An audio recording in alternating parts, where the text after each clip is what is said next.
Welcome to Episode 3 of A Week at the Indies, where your local game jockey Hogosha hits the Xbox Live Indie Game Marketplace turntables to bring you a thumping beat containing the best, worst, and everything in between of the last 7 days of XBLIG releases. We got everything from RPGs to shooters to platformers and text-based adventures to fill your indie game, eardrums. You know what, metaphors aren't my strong suit, so let's just dive into the yes titles for this week before I lose the rest of my dignity. Leading off this week's lineup is the dungeon-crawling roguelike Dungeons of Desolation. DoD slaps you right in the middle of a giant dungeon with nothing but a sword and some minor spells and says, good luck. Sure, the game looks alright at best, and all your enemies don't look like much more than different colored blobs and skulls, but considering many roguelikes consist of text only for the graphics, and that's pretty much a step up. The thing that sets this apart from most other games like it on this marketplace is how much stuff there is for you to mess around with. 4 skill trees, one for your physical abilities and one each for 3 different types of magic, 4 customizable sets of hotkeys, and lots of equipment combinations give this game plenty of staying power. 80 Microsoft points provides fans of the genre with hours upon hours of slime-killing, labyrinth-exploring goodness, and that sets Dungeons of Desolation up comfortably in the yes neighborhood. Our second and only other yes game this week is the text adventure Halloween Scream. If All Hallows Eve wasn't a few days away and also wasn't my birthday, I may very well have put this in the maybe so camp, but even without my once-a-year favoritism, I still enjoy one of these every now and again. Probably from my fondness of those old choose-your-own-adventure books where every choice involved death, death, and more death. Halloween Scream sets you as the recipient of an inheritance that involves a creepy old house and then lets you get right into the button pressing. No speech, no animations, just backgrounds and music and sound effects to accompany 1 to 4 choices per screen, and a lot of text.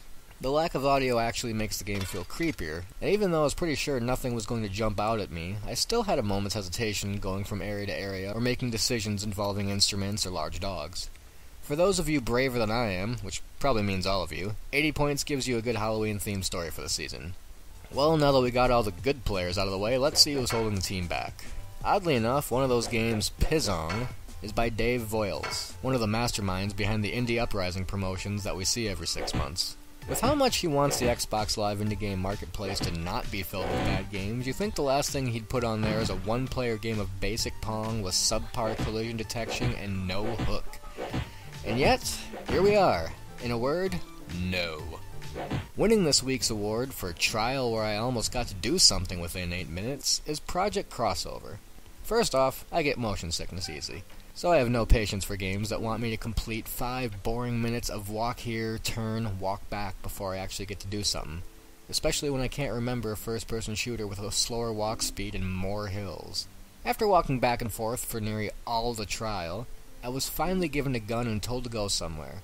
So, along the way, I got to pop 3 robots before the trial ended, and even with the anticipation of actually being able to interact with another robot via quick-moving projectiles, the combat was about as enjoyable as the walking, and with a landscape that looks like this, you can imagine how boring the walking was. Skip!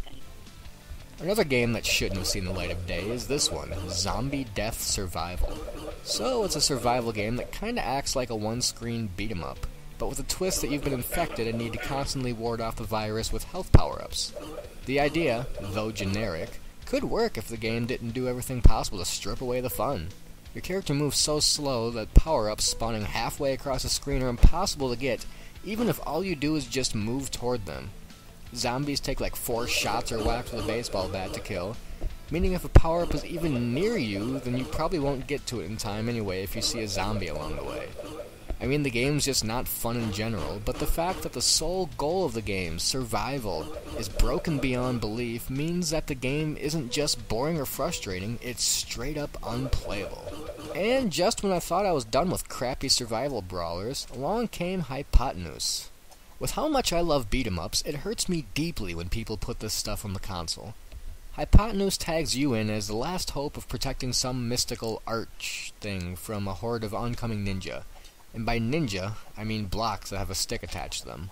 Oh, don't let that dissuade you. For the first 10 seconds, I actually thought the style was interesting in a minimalist sort of way, regardless of the lack of soundtrack. Then the combat came, and I stopped enjoying anything. Ever. In my life. It was just that boring, and is only fun in comparison to zombie death survivals combat, which is only fun in comparison to dying via hangnail infection. With some of the videos I've seen, I think there might be a decent game somewhere in here, but I tried the trial twice and I just couldn't get behind the combat. And considering that's all the game is, I personally have to say pass. Beginning this week's Maybe So titles is me getting something embarrassing out of the way with My Shuriken And Die, a game where you throw shurikens and someone dies, including you if you forget they bounce back at you. Alright, here's the thing. It's a multiplayer only game and I was flying solo when recording, which means I have no idea how this game plays out.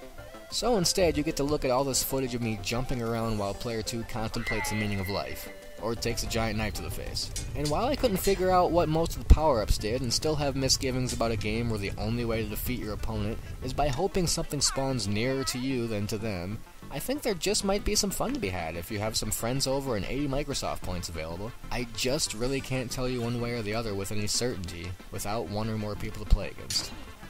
Our final game is one that almost ended up in the yes seats this week, From Pulse. To be completely honest, if I didn't enjoy Bit Trip Runner and pretty much any rhythm game out there so much, I don't know if I'd recommend this one as much as I do. From Pulse gives you control of an adorable alien, Vega, from outer space that needs to do something involving rhythm. I was having a lot of difficulty reading the tiny text on the TV I use for video capture, which is sad because there's a lot of it and the presentation on a whole is live arcade level. Regardless, you need to navigate this little guy through 4 levels of rhythm platforming, which means instead of using the analog to move, you'll just be hitting buttons to the visual cues on screen and the beat of the song. Sounds boring from a platforming perspective, but in practice it's incredibly fun and addicting.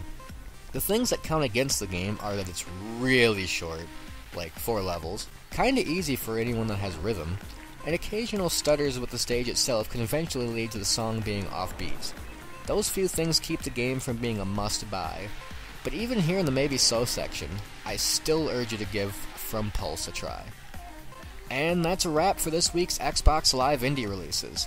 Thanks for stopping by, and I'll see you next week, same time, same place. This is Hogosha, signing off.